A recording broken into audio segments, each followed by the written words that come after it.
time. I really appreciate that time is something that when you're a small business owner, you don't often have a lot of. So I really appreciate you being here. And I will introduce myself in a moment, but I just wanted to go through a few little bits and pieces before we get stuck into the information. So the webinar today is titled The Silent Profit Killer, Exploring the Relationship Between Wellbeing and Profit. And the reason that I really want to talk about that, besides the fact that I'm absolutely passionate, is that we do actually have a legal obligation to take care of the people that work inside of our businesses in a mental health and wellbeing capacity. But beyond that, I also want to talk about the fact that well-being within your business actually drives your business success in more ways than just profit. But I know as business owners, we are also interested in how it can impact on our profit. So ignoring the fact that well-being drives business success means that your profit will start to spiral and go down. Some of the things that you might like to get a hold of as a small business owner, one of them is the guidelines for complying with the positive duty under the Sex Discrimination Act, and you can just do a search for that. And possibly the one that is a lot less rigorous to have to actually read through is the next resource, which is designed for small business on the positive duty. And the positive duty is what they're calling this whole area of looking at mental health and wellbeing in the workspace. And it's included under the Sex Discrimination Act. And it was updated in August 2023. So you can see that there is a whole lot of new stuff that's gone into this act to include looking at wellbeing within the workplace and making it an employer's obligation to take care of their employees.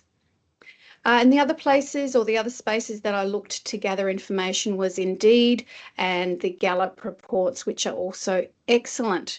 So who am I? My name is Linda. I can use the title doctor because I did training, Bachelor of Science in TCM and also a graduate diploma in health education.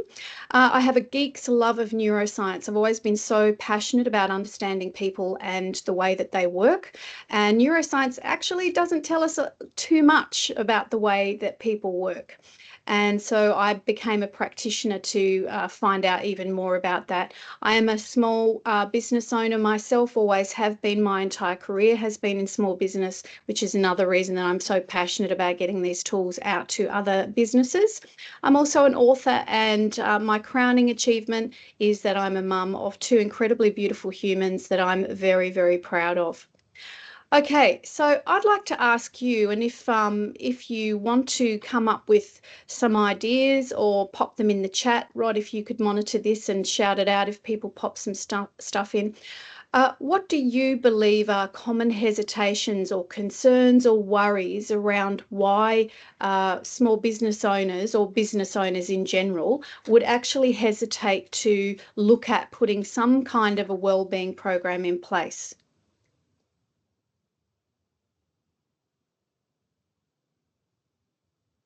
Anybody got anything that they can think of? Cost. Cost. Yep. The big hesitation. Anything else?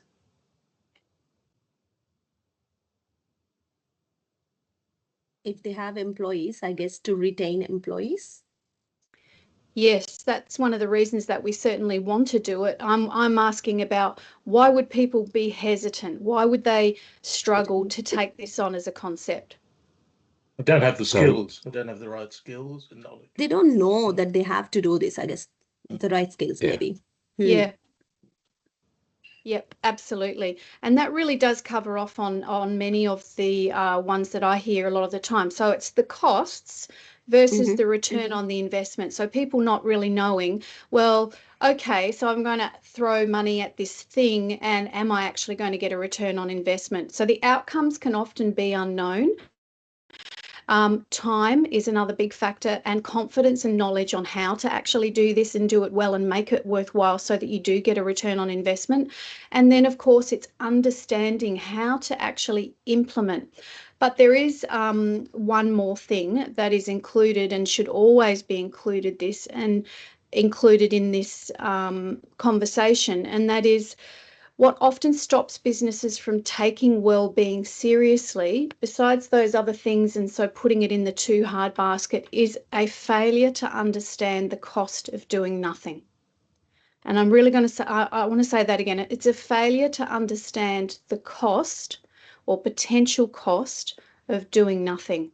And that's really what I'm focusing on today. What is it that we should be understanding so that we don't get to the part where it costs us potentially a whole lot of other things that we weren't maybe anticipating? Okay.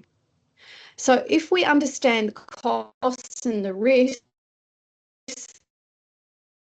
we also highlight today that we have an incredible opportunity available to us, not only to create a workplace that brings us profit, brings us energy, is a workplace of choice, but also can produce so many other ripple effects that perhaps we haven't thought of before in relation to wellness and our people. So we all know that one of the biggest costs to business is actually labour. And I know for those people who are here from Transcend, it's something that we discuss all the time. And the loss of human capital or poor productivity, which includes increased leave requirements, higher expectations from employees and the community around what constitutes a good workplace, recruitment costs, training costs, wages, super, and government legislation are all included under that labour tag. They are the biggest business costs. So if we know that that's the case, this statistic should really scare us, that only 2 in 10 employees feel connected to their workplace. So I should have said at the very beginning that if you are self-employed and there's perhaps only you or you plus one, I want you to be aware of this as you move through your business life and walk into other businesses, because this should also inform us about how we treat other people inside business, because those businesses that are getting up there towards the 10, 15 people, there's a number of scary things about this statistic, and that is that you're only going to be working with 2 people who actually enjoy the workplace that they're in. And maybe that answers some of the reasons why we can receive really bad customer service when we're out there, meeting and greeting and becoming involved with businesses, because only 2 in 10 employees feel connected to their workplace.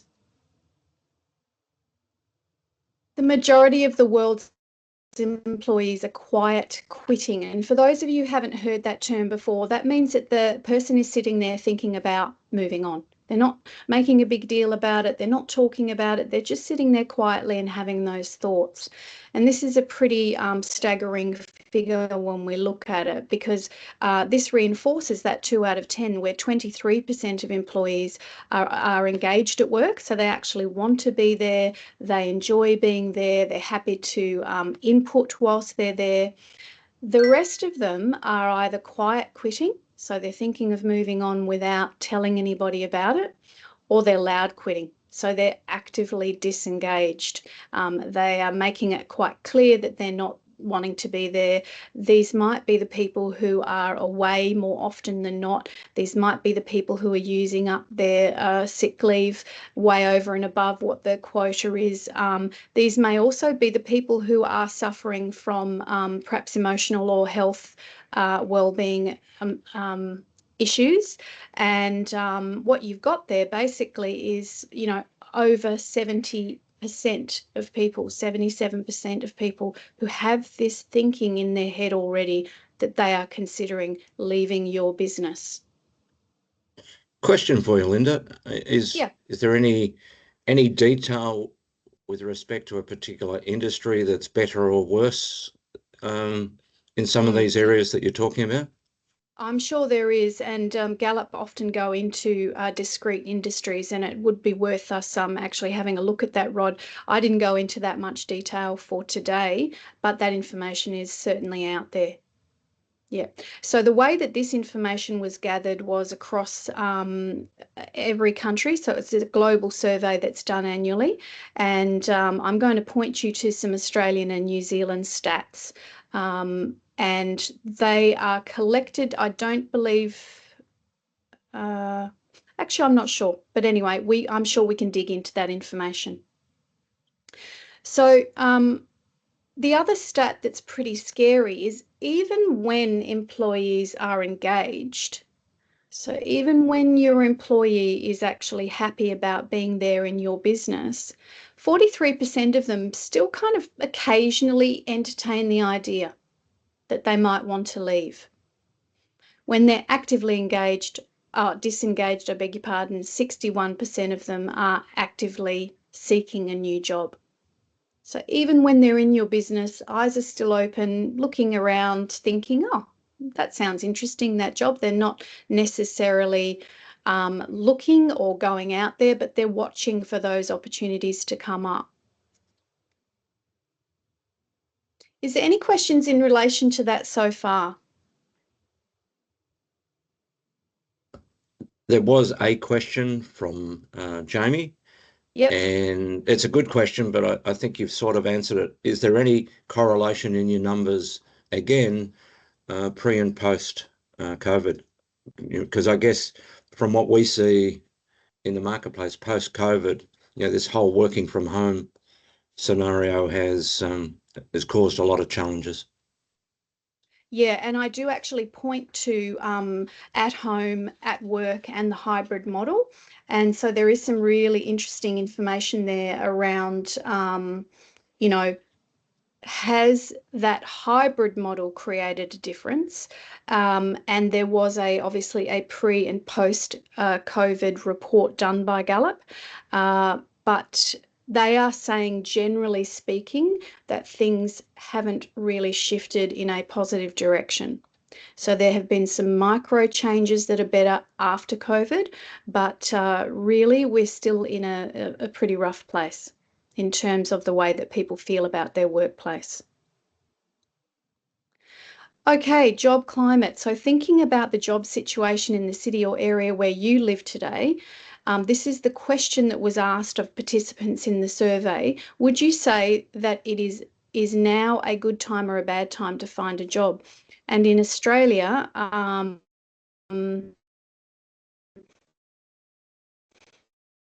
saying that now is a good time to find a new. And again, it just sort of reinforces those statistics that I've already mentioned, that within our workplaces, many employees are really sitting on the leaving side of the fence. And that's something that we absolutely need to be aware of, obviously. Okay, another really interesting thing that came up is that having a job you hate is worse than being unemployed. Now, I would probably contend that that is in countries where you do actually receive some kind of an unemployment benefit, right? It would make sense that that's the case. But having a job you hate is worse than being unemployed. That's a pretty staggering thing to think about. Yeah, I needed to put that up because I just think it's a pretty shocking piece of information. Okay, big numbers. Low engagement or low connection to your workplace costs the global economy $8.8 trillion a year, and that's 9% of global GDP. So there's no direct link between global GDP and profit within a business necessarily. But if you just think about that figure, 8.8 trillion, it'd be really nice if we all got a tiny little portion of that, wouldn't it? Because we've made changes in our workplace that actually mean our people are connected to our place of work and the people in it. I think it's a really fantastic goal to have for us to shift that figure. And certainly there is a huge and growing amount of awareness out there in the workplace that this is something that we really can impact. And I have to tell you, it's not that hard to do. Okay, now this is one of those big sort of things, big sort of show off graphs that I didn't do. It was done by Gallup. And the only reason that I wanted to put this up, and I'll talk you through it, is this is about daily stress by engagement and work location. So that means you could be fully hybrid, or you could be on site at your workplace. And the thing about this stat is that it's basically showing us that engagement has 3.8 times as much impact on employees' stress as work location. So it doesn't matter whether you are fully remote, hybrid, or on site. What matters is how engaged you are. So the engagement, the connection to your place of work is a much greater stressor, or actually your disconnect from work, your lack of engagement with your workplace has a far greater impact on your stress levels than where you're working. And, you know, there's always that question, oh, should we be remote? Should we be hybrid? Should we be on site? Well, if you don't have an engaged workforce, it actually doesn't make any difference. And again, I think that's something that employers are missing, that we need to get our people engaged no matter where they're working.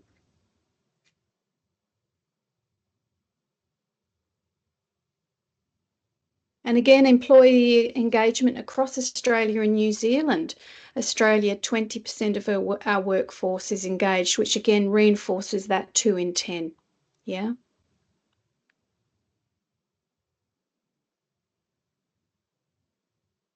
Okay, and when we ask employees, did you experience the following feelings a lot of the day yesterday?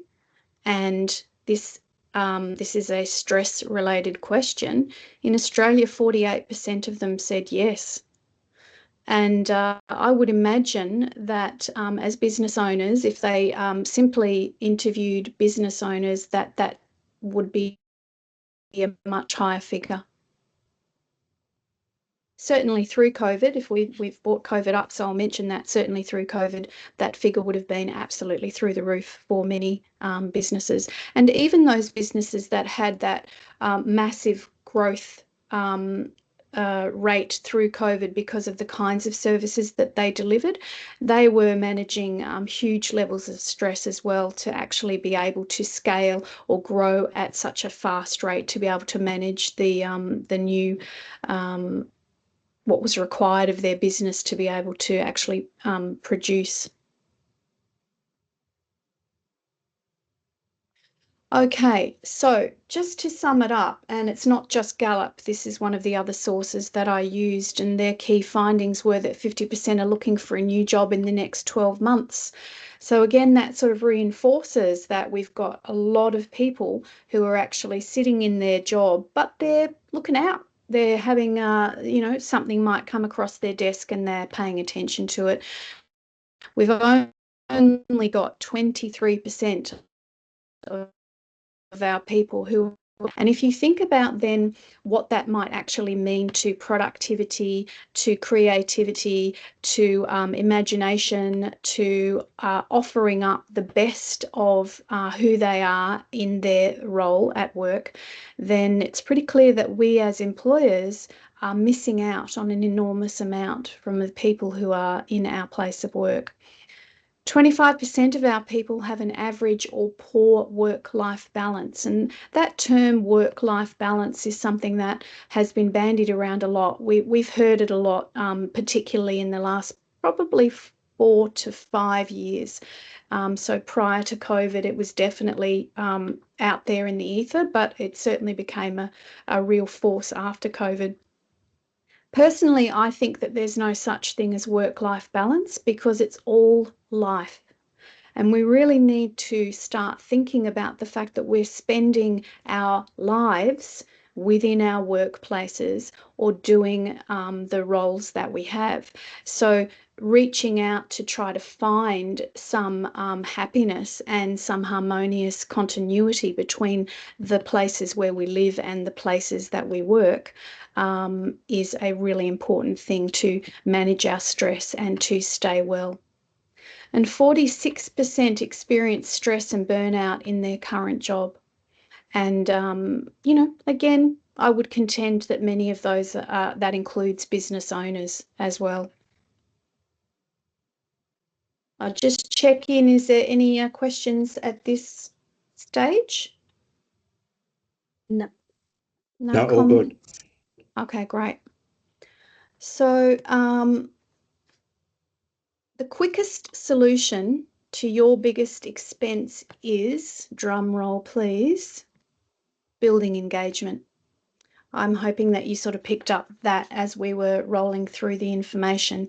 It really is giving your employees a sense of connection, emotional connection to your place of work or to the work that they're engaged in. So, we come back to Simon Sinek's why, we come back to values, we come back to purpose.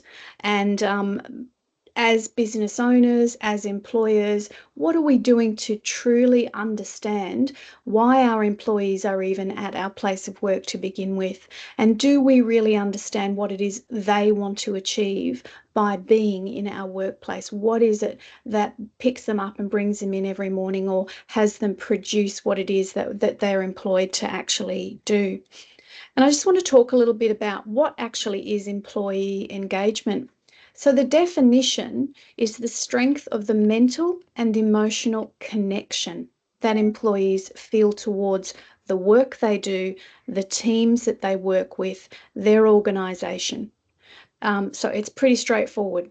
How do they feel? The strength of the mental and emotional connection that they feel towards the work, their teams and their organisation.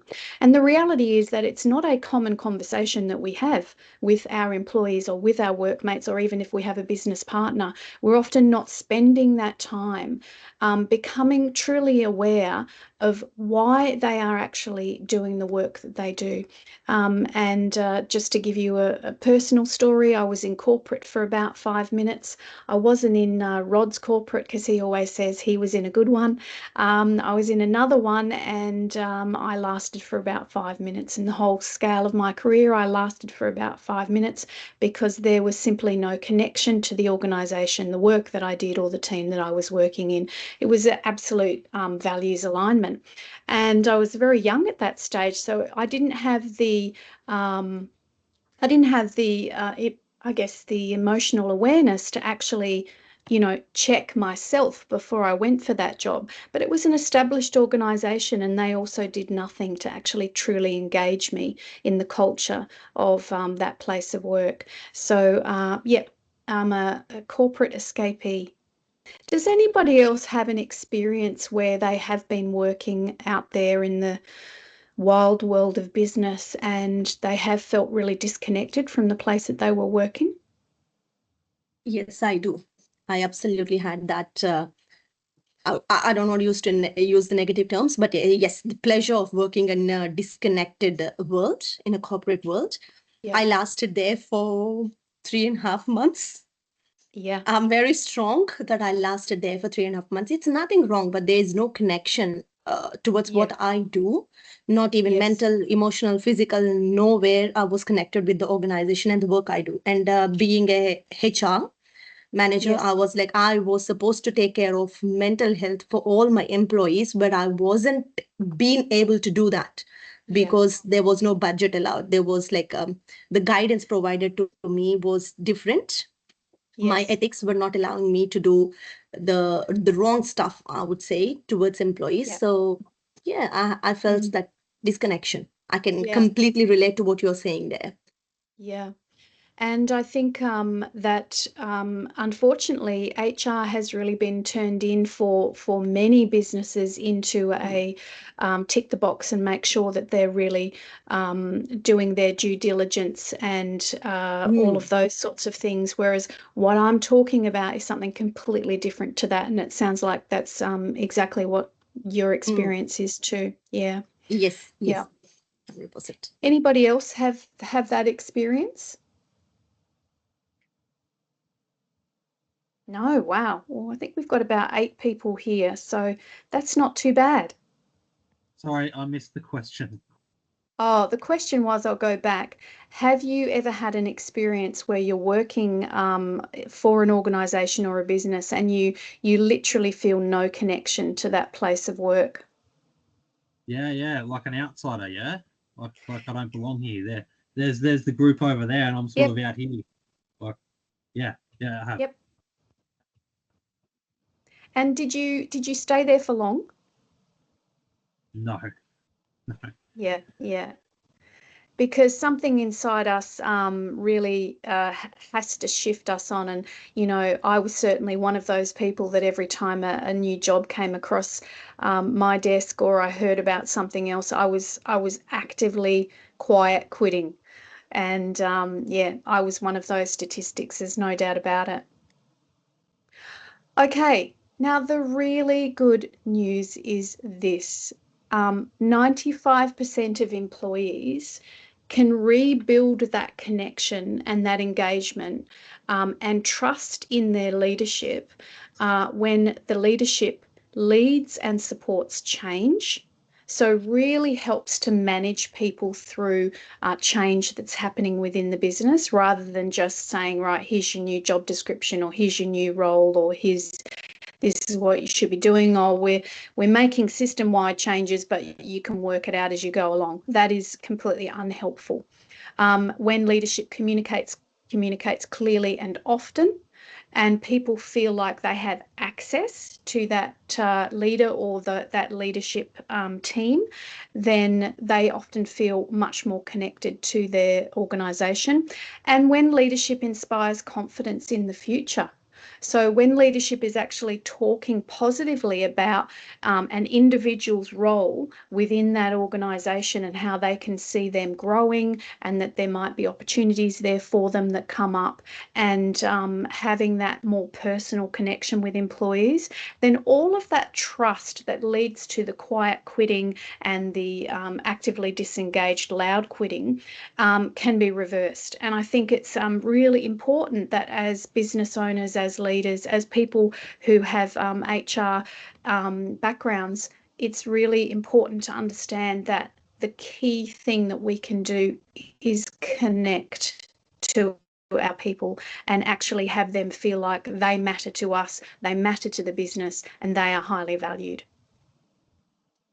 And interestingly, quiet quitting employees know what they would change about their workplace. And there's the statistic. The question was, what would you change about your workplace to make it better? And the answer that came back as a resounding yes was engagement or culture at 41%.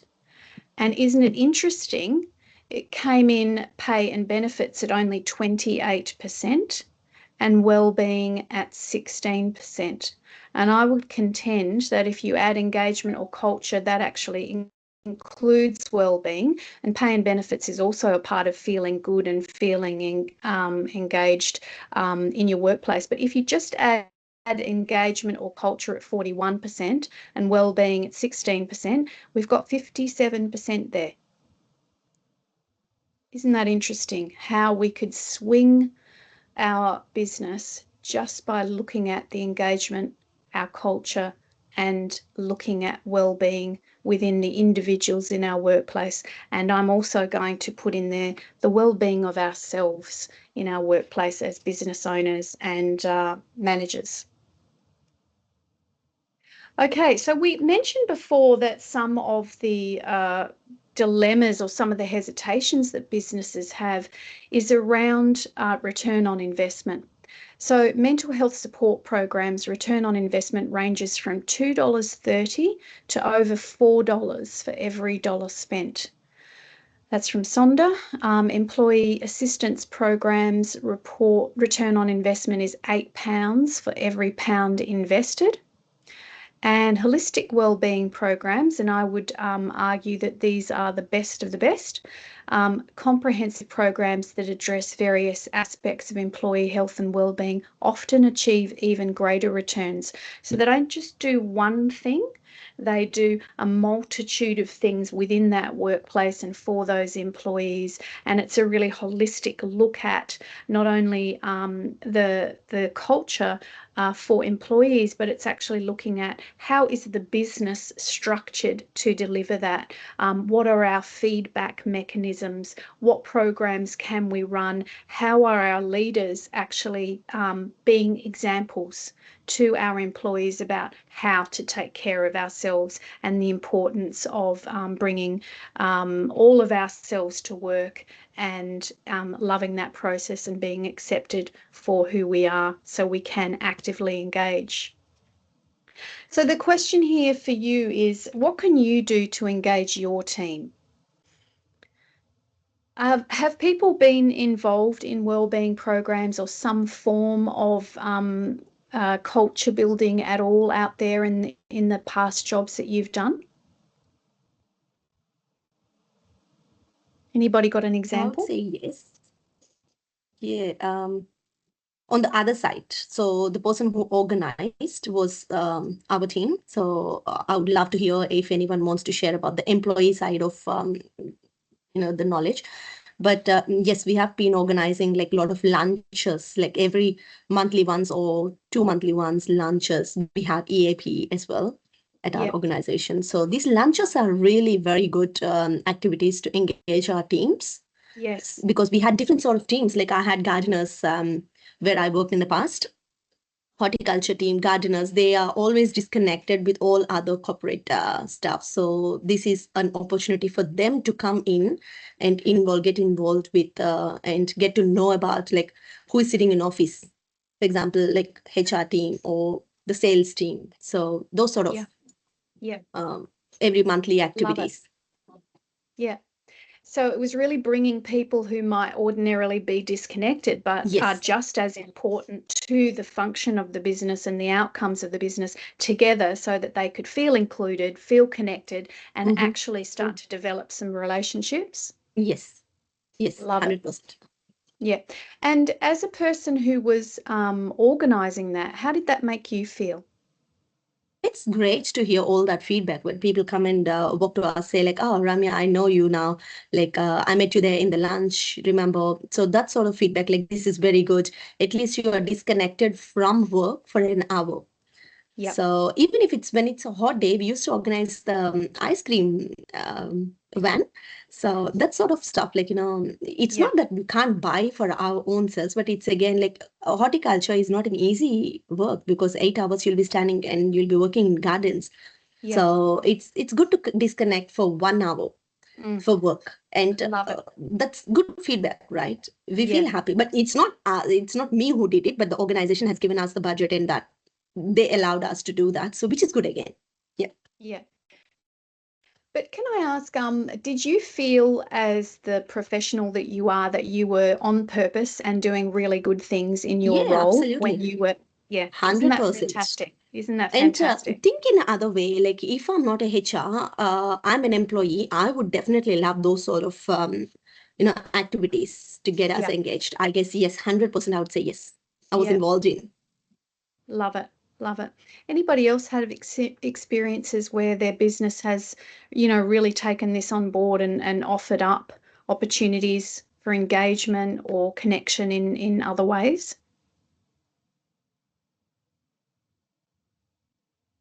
We got our corporate people in here with all those corporate backgrounds. Anything that stands out for you? I'll give you mine. I probably have. Oh, go on, Hayden. Oh, sorry, Rob. I was just going to say that in the corporate sector, one of the things that I found was that if you have a lot of meetings where you're sort of creating huge amounts of minutes and all of that, I just think it's a bit of a recipe for disaster a lot of the time. What we did to engage our team, or what I sort of got into, was that we would just do short, sharp catch-ups in the morning, but there was an informality to it, but they always started and ended on time kind of thing. So there was a way of people connecting first thing in the day, and then we sort of brought that into the office as well. And when we went from being sort of like working at home or hybrid or whatever. And so then that what that does, it actually sort of brings people to work together. And forget that sort of, you'd need just a couple of key actions for the day, and just then it's about people working together towards whatever we're trying to achieve, rather than just endless sort of meeting after meeting where there's just a heap of notes being taken in meetings that really sometimes don't get action. Yeah. And meetings are a huge bone of contention. I wish I could remember the statistic, but, there's a huge proportion. I think it's actually over 70% of meetings that really are redundant in terms of them actually having an outcome. And so meetings can be used for a force for good, or they can certainly be an absolute time waster. And in terms of creating connection, I love the solution that you came up with. You're actually connecting at the beginning of the day, deciding what it is that you're going to work on, and then moving into that, whether you're together in the same office or physically together or not. It's a great way to just bring that connection into place and have people really focused on the same thing. And during those meetings, was there ever sort of an attempt to actually connect personally outside of the tasks that needed to be done? Oh yeah, absolutely, yeah. So morning meetings, there was basically an individual would have to do something. They'd have to present something, about their family pet, or do something that was not work related. I sort of do a bit of that, and it's surprising how that opens up different perspectives in people's minds as to, there'll be a team of people working on a project, and there'll be 2 or 3 people within that team that are kind of off to the side, and people aren't talking to them enough or whatever, or they're not engaging. And therefore, what I find that does, it's sort of like the icebreaker a little bit, and that kind of gets people working together a bit more. But it's I also have found that, having the tasks as a short component of a workshop, for instance, is good, and then everyone's working on solving a problem, and that's much more. It's pushing you forward rather than just listing out all the problems that you have on the project or whatever you're doing. Yeah, absolutely. And I think that connecting as human beings, because let's face it, we do spend, up to 8, 10, 12 hours a day, sometimes in our business, sometimes more. And if we're not actually feeling like we're in it with other people, and that is a human being that's standing there next to me who also has a life outside of this this work thing that we're doing, it can become increasingly lonely. And loneliness is also one of those things that is being experienced at astronomical rates across our workplaces. So being in a workplace but actually feeling very isolated, disconnected, disengaged, but also lonely. And workplaces can be an incredible force for good. And that's why I'm so passionate about us actually developing the tools to create engagement across businesses. Profit is an outcome, but our human connection, our sense of satisfaction, our ability to bring all of ourself and all of our gifts to our workplace, I think is the actual crowning glory of creating connection.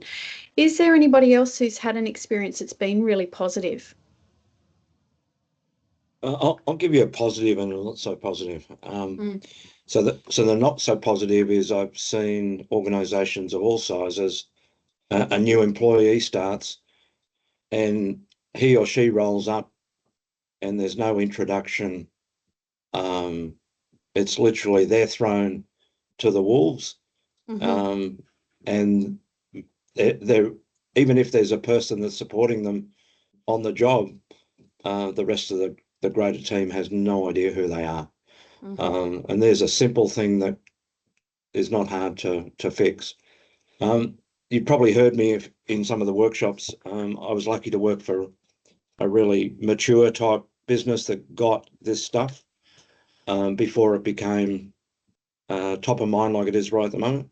Yeah. But we had purpose-built offices. Every, let's call it 50 to 100 people in this big building had a little kitchenette area. And every morning between 10 and 10:30, it wasn't compulsory, but it was highly encouraged that you get around the coffee machine. They provided donuts and Danish pastries to encourage that. And yes, you put on a lot of weight, but it forced you to get away from your desk and meet people that weren't necessarily in your department, but on the other side of a partition that you would normally not talk to. Yeah. And when I go to corporates that aren't like what I came from, there are people on the other side of the partition that don't know each other. It's scary. They are literally within 10 foot, but they have never popped their head over the top. They've never talked to somebody one-on-one anywhere, let alone in the office. So there's some of the extremes I've seen. Yeah, and it's really interesting, isn't it? Because for most people, connection is something that we crave. Not for everybody, of course, but for most people, connection is something we crave. And yet we've created these workplaces and these rules and regs, I guess you could say, that don't actually allow us to be human beings within our place of work. And that is by being human beings, I mean, have the ability to actually get up and say hi to people. And I love the fact that it was not you have to, it was if you'd like to, but that the space was created, Rod. And I do really agree with you. It shows a lot of maturity within an organisation to just have an understanding that this is a great time for you to connect with people in your place of work where, often we are so busy that we don't get other space. But I also want to celebrate that one because that's not expensive to do. And I think that lots of employers think that this is going to cost them, hundreds of thousands of dollars. There are so many simple little things that we can do as employers that just connect our people to each other, connect our leadership teams to our people, and it doesn't have to cost lots and lots of money. And speaking of people, one of the ways that you can create this concept of wellness or this ability to create connection is simply to focus on your most winnable employees. So 5 in 10 are quietly quitting, but they're likely to become engaged with a few changes into their workplace. So find those people who exist within your workplace who really have an interest in this, who are the connectors, who are the hubs around which a lot of people flow. And often it's in your leadership teams, but often it's actually just someone over there in the corner who is fantastic at making people feel at ease, who has great ideas, creative ideas around how people can connect, who's got the energy for it, who's passionate about it, and work with those people to try to understand what else it is that you could do as an employer, as a leader in your business, to actually help to generate this connection that we need to keep our people engaged. Okay, and then we also need to ground the conversation. And the conversation is, if we were to have a workplace where people felt really engaged, there was values alignment, they felt like they could contribute in really meaningful, personally meaningful ways, they felt like they were recognised and valued for their contribution, what would that actually look like? And I think the thing that we often miss when we just kind of put an external wellness program into our business and tick the box to say that we've done it, is that actually it hasn't been designed for our workplace. It hasn't been generated or asked for or imagined by our people. So we need to ground the conversation with our people and actually get them to let us know what it is that we could do, what we could provide as business owners and leaders that would be meaningful to them. This is not a cookie cutter thing. Every workplace is different. The people in every workplace are different. And the things that are required to create that engagement is also very different. One of the things that I had down in here Just a quick is... interrupt, Yeah. Linda. Yeah. If you can just be conscious of some of your terminology, there's a question there about who's winnable. Would you like to explain? Great. Explain.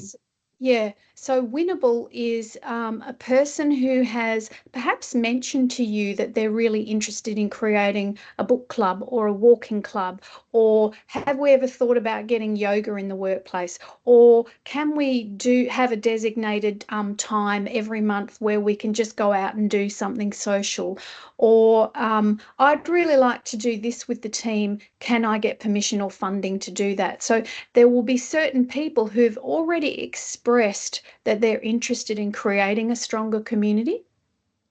And those are the people that you want to seek out. The other way when you're talking about this is to find out from your people, is there someone who's really interested in actually supporting the business to have these conversations, to create these opportunities or events or whatever it is that the workplace decides they would like to implement based on the feedback from their people. So you can discover those people, because people are very eager to do this, and give them the opportunity, ask the questions so that you can actually get the feedback from them themselves, and they will self-identify. I think, I hope that answers the question.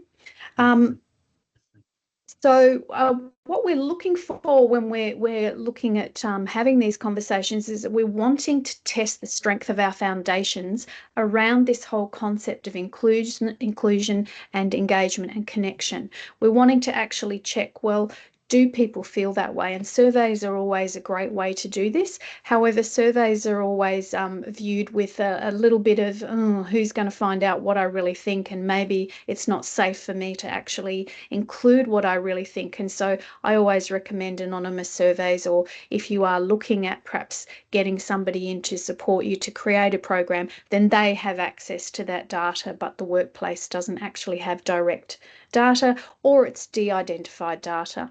And there's lots of different ways that you can do that.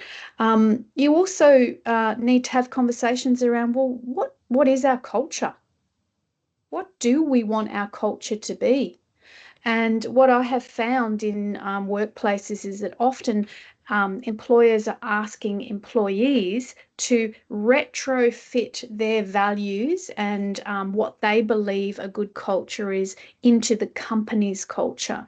And that's a recipe for a little bit of disaster. So I think it's really important when we're employing people to really understand what their goals are, what their values are, and whether they are actually a good cultural fit for the culture that we're trying to grow within our business. Because you don't need disruption in that way. You need people who are wanting to engage, and they're wanting to put their energy into the way that your workplace feels and the things that you're wanting to create. You want to embed wellness practices, education and philosophy into the workplace, and you need your people to be on board with what those particular things are. You want to look at a physical environment. What do you want your employees or the people who are working with you to feel like in their physical environment? Because our physical environment has a huge impact on our mental and emotional well-being. So, if your people are in a dark, dingy office, maybe that's something that you could look at. A plant is never a mistake. You can never have too many plants, in my opinion.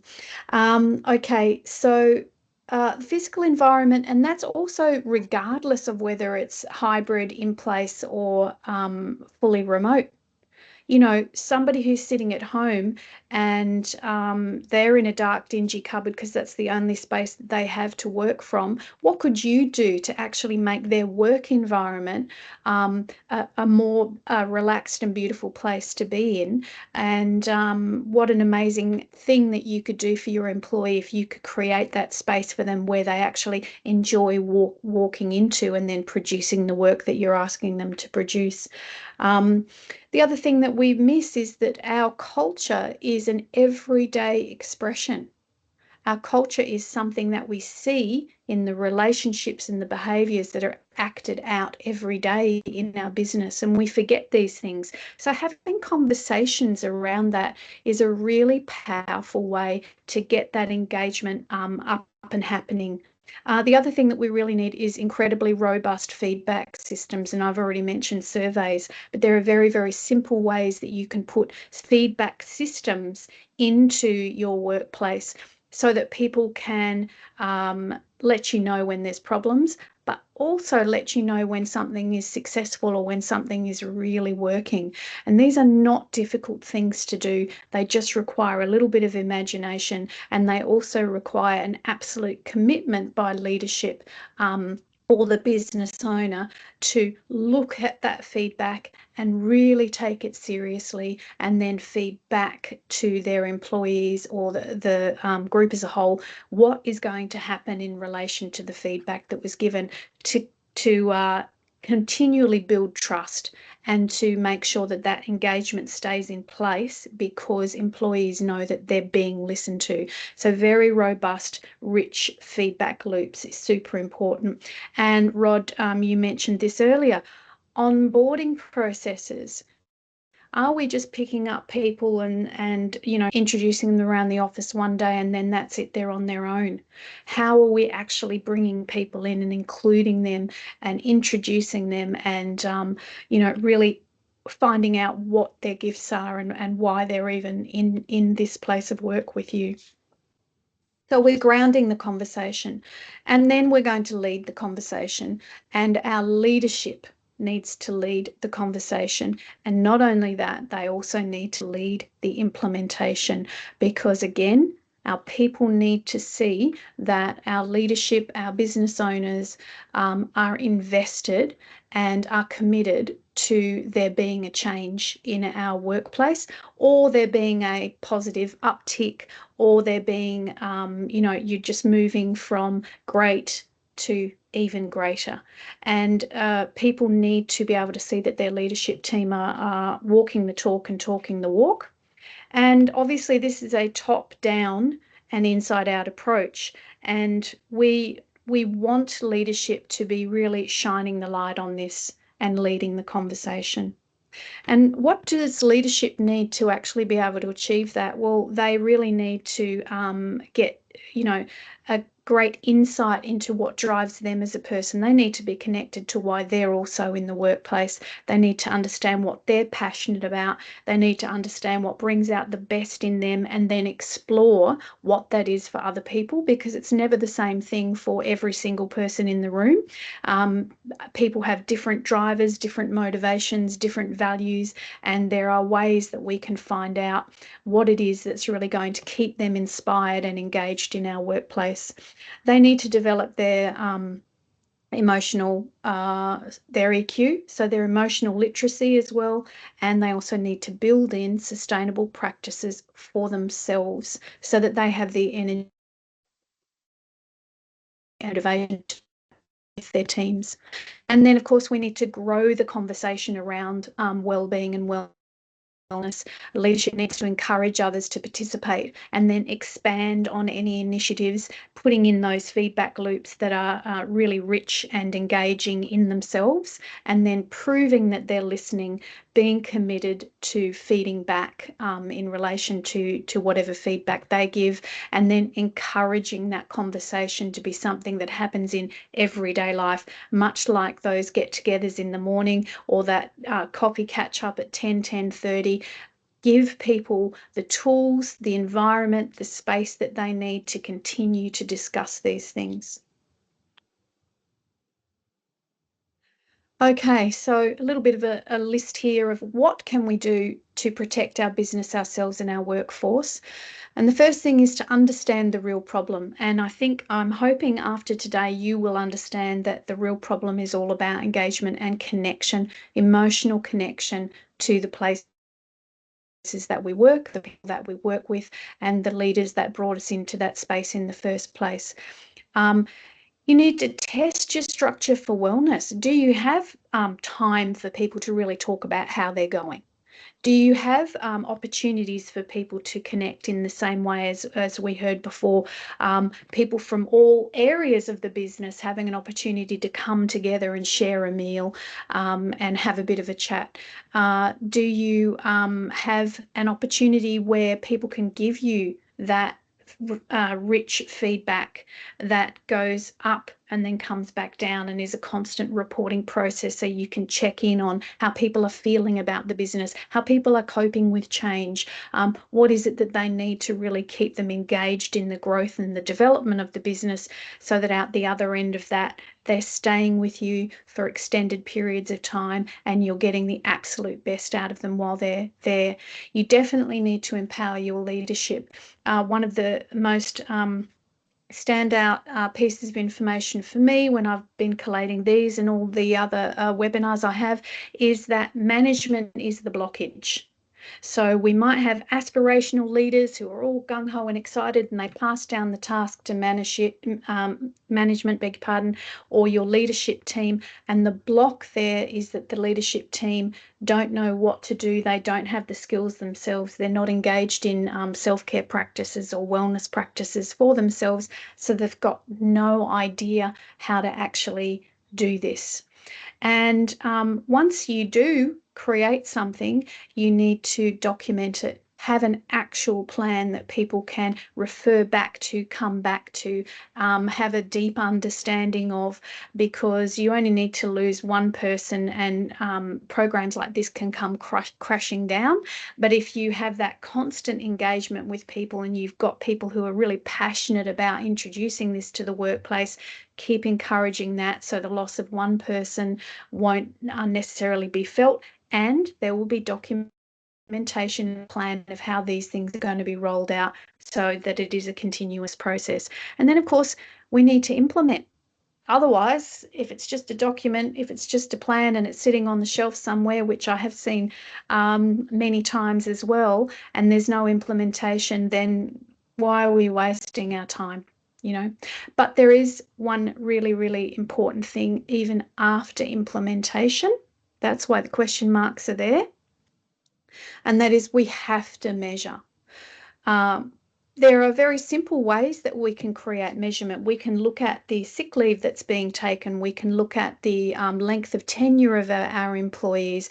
We can look at the energy when we walk through the room. That's not necessarily something you can measure, but it's certainly something you can feel. We can look at the stories that are being shared in the workplace. When we're having that cup of coffee and that donut in the tea room, what are the sorts of things that are being talked about? Are people energetic? Are they vivacious? Do they look as though they're having fun and enjoying that time? Or are you walking into a room where people aren't even really looking at each other, or there's just the cursory good morning and then they're walking out again? So there's a lot of subjective and objective ways that this measurement can be done, but it is very, very important, because obviously you need to decide whether you are winning with the plan and implementation that you've chosen, or whether there's still something missing and it needs to actually be changed. And in that instance, I would really encourage you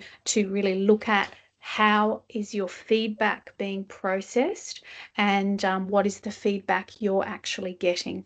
And this is not a one-trick pony. Sometimes we can get this right, and sometimes it can really take something, particularly where there is a lot of disengagement.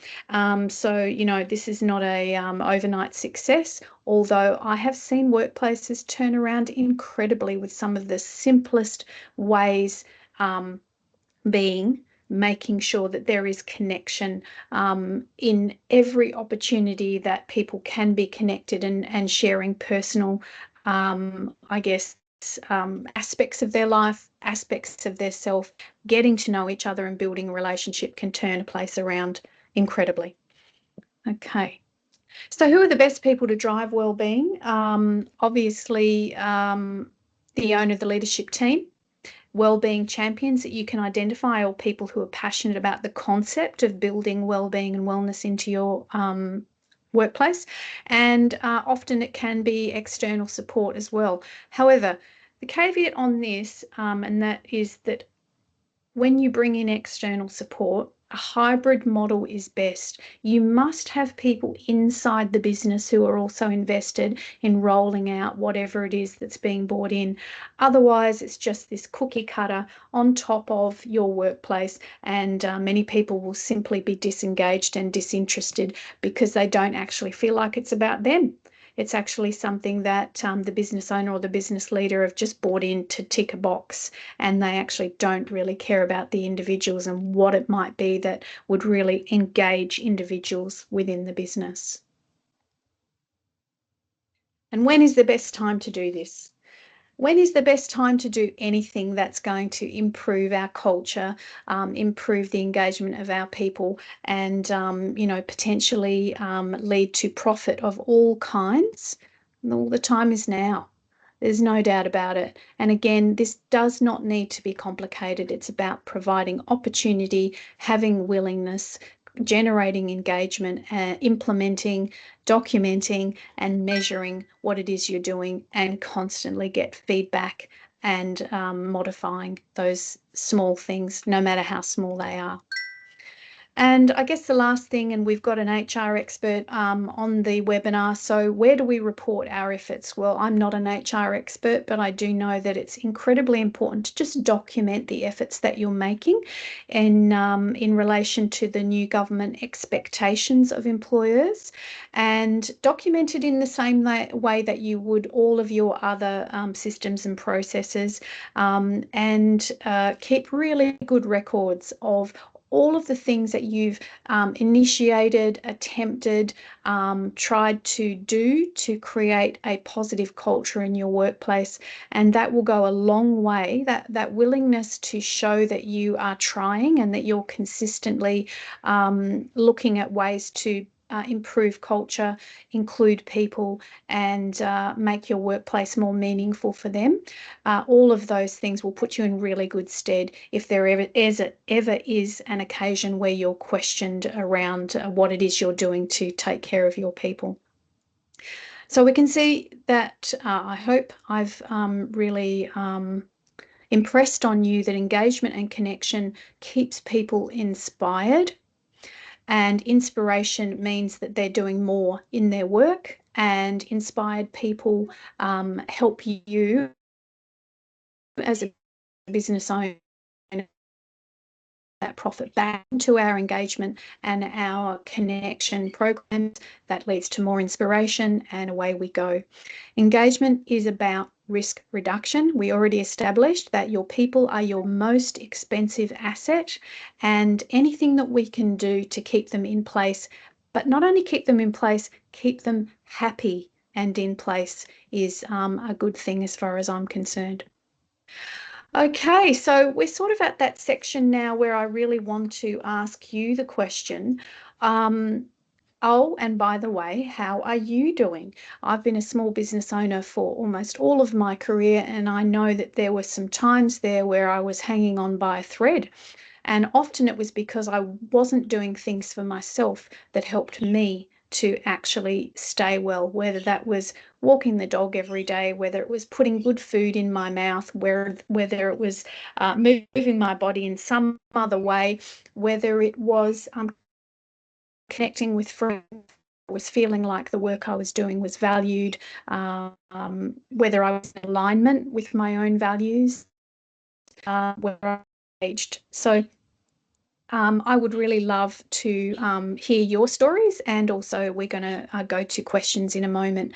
But small business owners already carry the mental stress of their business, and often we forget that we must put ourselves first to be able to actually support others.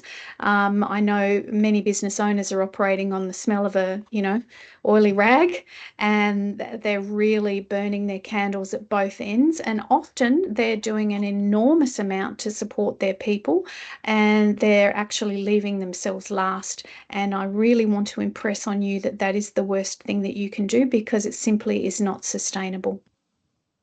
So now is the time for you also as an individual, whether you are an employee, a business owner, or part of a leadership team, to really look at what can you do for yourself to ensure that you are taking care of yourself as a whole human being, no matter the environment that you are currently in. Okay, and here we are at question time. I'm going to stop sharing my screen now, and it would be lovely if we have any questions from people in the room. So,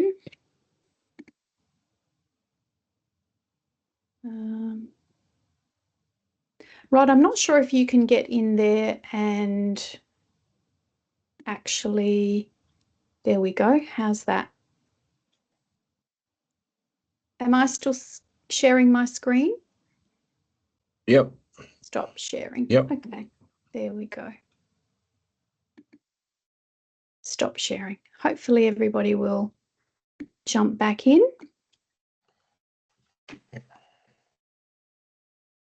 Okay.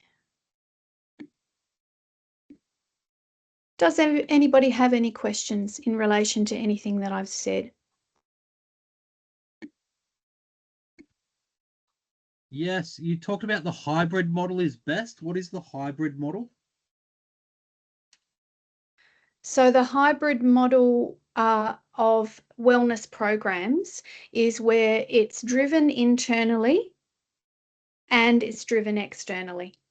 So you have experts, you have people coming in to support leadership, to give them ideas, to measure, test and assess, but it's actually driven by the people within the business who are actively engaged in the generation of the process and the program, rather than them just sitting there and being told, right, you're doing yoga on Wednesdays and you must have a coffee break at 12:30 on Tuesday, or those kinds of things. So it's a shared responsibility between an external agent and the people within the business to create something that works for everybody.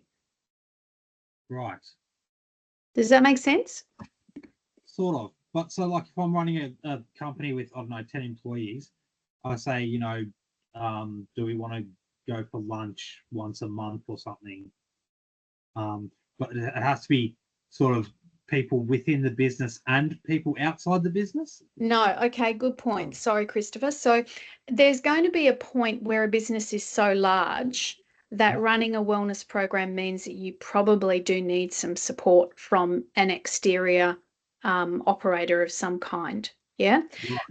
Smaller businesses can do a huge amount of this on their own and themselves. And that includes things exactly like what you've just said. Does lunch make sense to people? Let's go and do that once a month and just connect, outside of the workplace, and let's talk about stuff. You can definitely do that on your own. Right.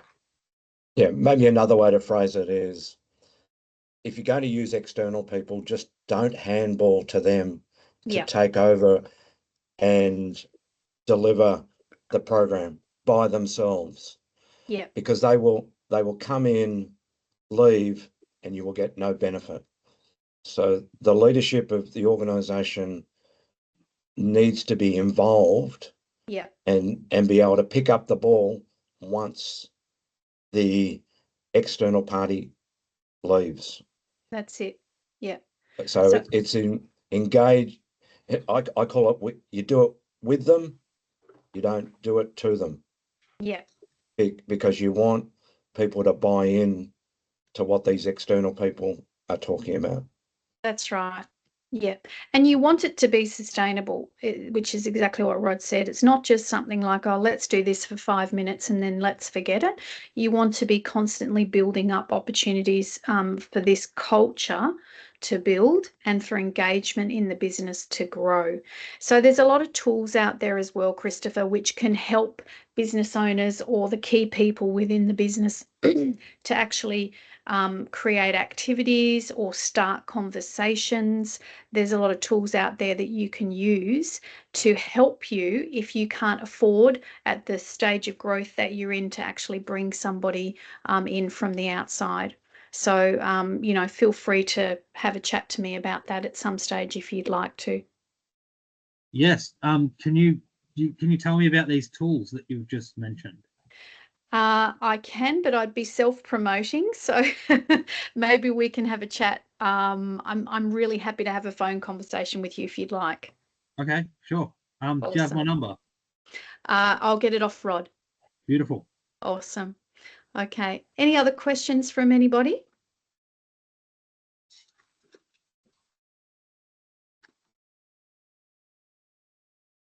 No? Yeah. Sorry. Leaders must walk the walk and talk the talk. Yep.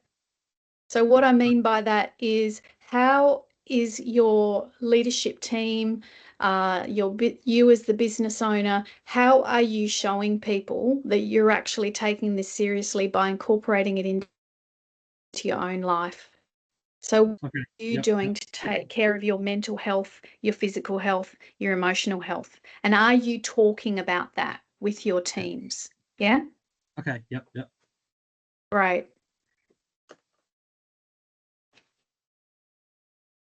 Anybody else?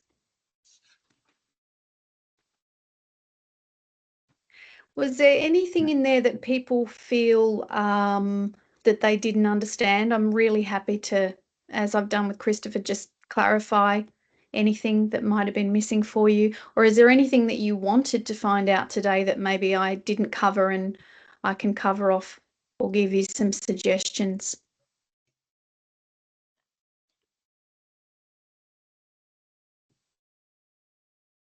No? All right. There's something in the chat, I think. Thank you, Ramya. I appreciate your comment. All right. No, there's Rodwell, nothing outstanding. Nothing outstanding. Okay. If there is anyone who wants to, we've got a little bit more time. If anybody wants to sort of stay on and ask me some questions about their particular workplace, we might stop recording, Rod, at this point. Yep. Great. Actually, there was a question there by Christopher. What do you mean by connected and underneath engaged? Christopher, not sure if you're still here, but connection and